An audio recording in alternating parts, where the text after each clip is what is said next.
Do you guys know what multipathing is? I can multipath my way home. I can take this road, or I can hit the highway, or I can take these back roads. That's multipathing.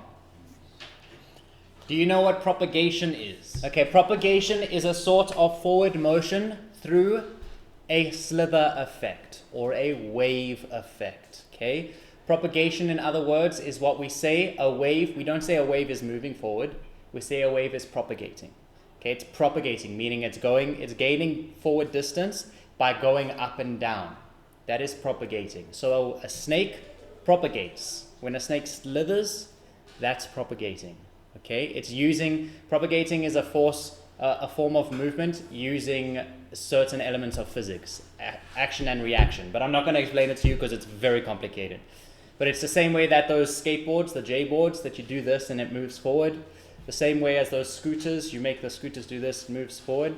Okay, it's because of propagation. We now have radio propagation. That means radio waves that are moving forward, going up and down. Okay, then we have multipathing.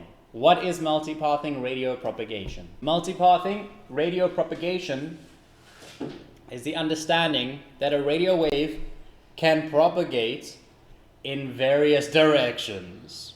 That's literally what we're talking about, okay? Now, how does this help us? It helps us by knowing what if something comes in the way of the radio link, okay? If you had, let's say you've got an open space and you just shoot your radio link towards the drone. There's no multipathing because it's going straight forwards. But now, what if someone walks in front of you, okay?